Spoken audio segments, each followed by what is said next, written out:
Khamr itu atau minuman yang memabukkan itu pangkal, induk kejahatan. Barang siapa, kata hadis ini, yang meminum khamr, sholatnya tidak diterima oleh Allah 40 hari.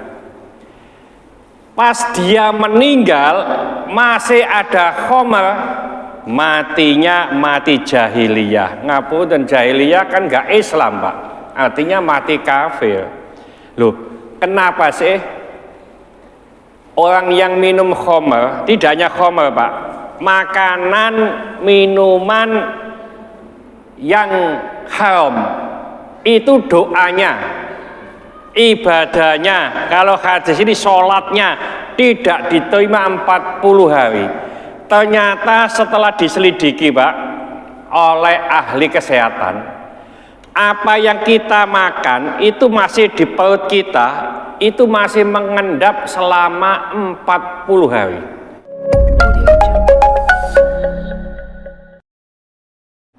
Assalamualaikum warahmatullahi wabarakatuh.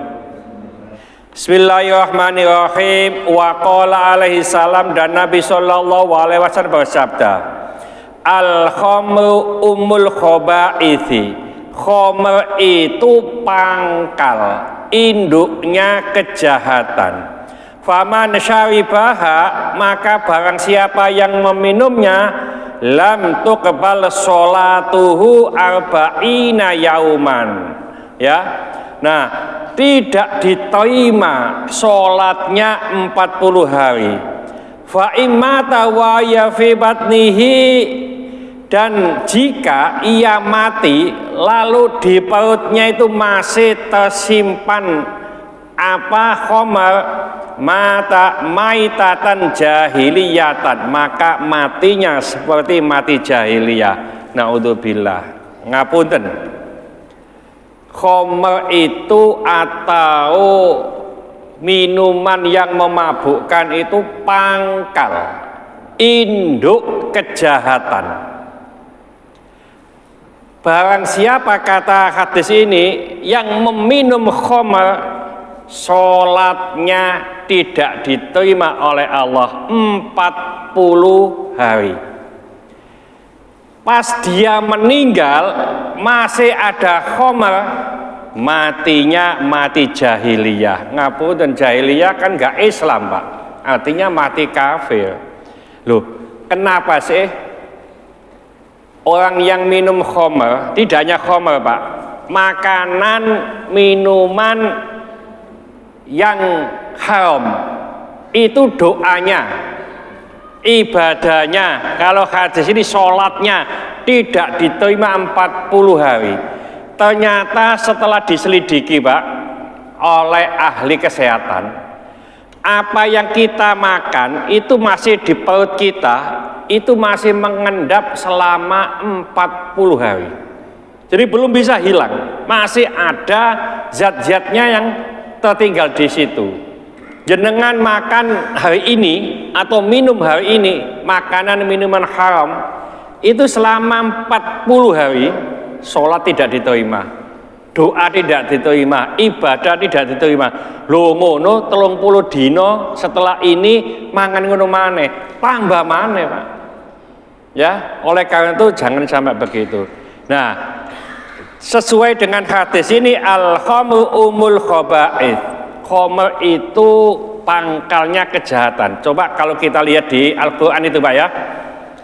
Pas Allah mau menciptakan manusia, ini ja'ilun fil ardi khalifah. Sesungguhnya aku ingin menjadikan di bumi ini khalifah. Allah berfirman begitu. Lalu qalu, malaikat menjawab, ataj'alu fiha may yufsidu fiha, ya, wasfiku dima wa nahnu nusabbiku bihamdika wa nuqaddisu lak. Qalu ataj'alu fiha may yufsidu fiha wa yasfiku dima. Malaikat ini mengatakan bahwa orang yang kau ciptakan nanti itu merusak di bumi, menumpahkan darah dan seterusnya. Loh, kenapa malaikat kok ngerti barang ini belum diciptakan? Itu ceritanya nanti aja, panjang soalnya.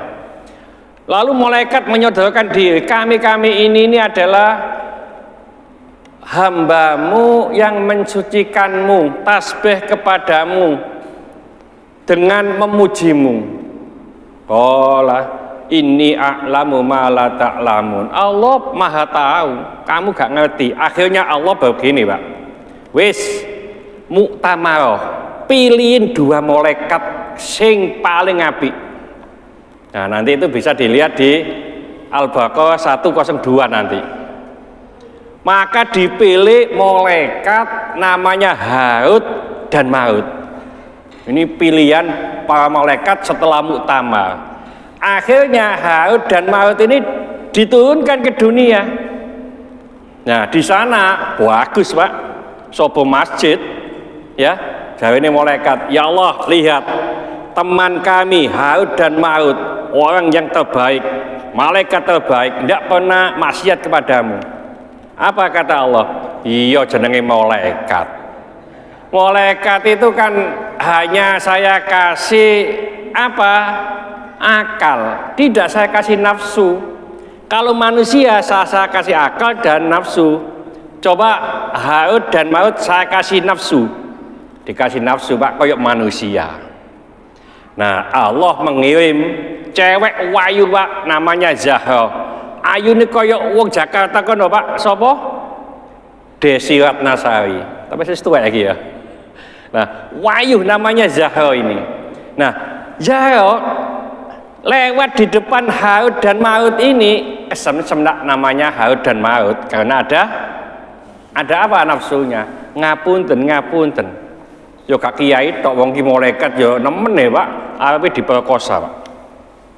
Nah, yang namanya Zahra karena ini cobaan dari Allah, maka mengatakan, aku gak apa-apa sampean perkosa, tapi sampean kudu ngomong apa? Nek Allah itu tidak ada, Allah bukan Tuhan kita. Apa kata malaikat? Wah, bahaya iki. Nek aku ngomong ngono, musyrik aku iki, selamanya nduk neraka. Gak wis, gak tai-taian wis. Akhirnya Zahra lewat. Loh, suatu ketika Zahra itu lewat lagi, Pak. Gawa bayi cilik. Ya. Nah, jenenge malaikat Harut Marut kepingin maneh mau memperkosa Zahra tadi. Zahra mau, monggo. Tapi ini sampean gelem mateni awake cilik iki dhisik, cek gak ganggu. Gak wani malaikat, Pak. Iki nek mateni neraka sak lawase. Gak wis. Akhirnya lewat. Suatu ketika Zahra ini lewat lagi. Ya nggawa bayiku mau, nggawa toak, nggawa minuman keras lho, Pak. Wis, ya. Akhirnya yang namanya Harut dan Marut ini, yang malaikat tadi pingin memperkosa lagi. Zahra mengatakan, kemarin kamu saya suruh bunuh anak ini, ndak mau. Wah, ndak mau. Wis, ini ada khamr ini, mau minum enggak? Jadi malaikat. Mosok malaikat ngombe ngono mabuk, gak mungkin. Ya, malaikat kok. Ya. Akhirnya diminum, Pak. Nah, wong jeneng wong mabuk, Pak, gak ngerti. Bojo dhewe, bojo tangga sapa gak ngerti, Pak. Akhirnya apa? Diperkosa, Pak. Pas diperkosa, awake cilik nangis, ganggu iki pateni sisan.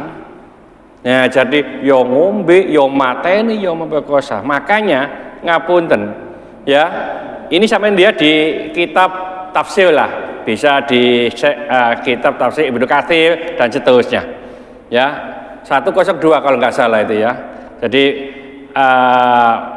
cerita iblis ya, masalah Nabi Sulaiman ya. Nabi Sulaiman itu dikatakan penyihir padahal dia tidak, dan seterusnya. Ya. Nah, ini oleh karena itu khamr ini adalah pangkal kejahatan. Sing ngombe 40 hari tidak diterima, nikmati masih ada bekasnya, mati jahiliyah. Naudzubillah, tsumma naudzubillah. Ya, mudah-mudahan sedikit ini dibarengi hidayah oleh Allah Subhanahu wa taala. Mudah-mudahan segala hajat kita dikabulkan Allah, segala kesulitan kita dibantu oleh Allah. Mudah-mudahan anak-anak kita menjadi anak soleh soleha, taat kepada Allah, patuh dan nurut kepada kedua orang tua. Belum kasih keturunan, mudah-mudahan Allah memberikan keturunan yang soleh soleha. Belum kasih jodoh, mudah-mudahan Allah memberikan jodoh yang soleh soleha. Mudah-mudahan di antara kita, keluarga kita, handai tolan kita, tetangga-tetangga kita yang saat ini sedang sakit, baik di rumah sakit maupun di kediaman, mudah-mudahan Allah cepat mengangkat penyakitnya, menyembuhkan penyakitnya, dan mudah-mudahan Allah memberikan kesabaran kepada yang sakit, dan dengan kesabaran ini mudah-mudahan Allah mengangkat seluruh dosa-dosanya, dan mudah-mudahan Allah mengampuni dosa-dosanya orang yang mendolimi kita. Al-Fatihah. Bismillahirrahmanirrahim. Al-asri innal insana fi khusrin illa alladziina aamanu wa 'amilus solihati wa tawassaw bil haqqi wa tawassaw bis sabr. Subhanakallahumma wa bihamdika asyhadu an la ilaha illa anta astaghfiruka wa atubu ilaik. Assalamualaikum warahmatullahi wabarakatuh.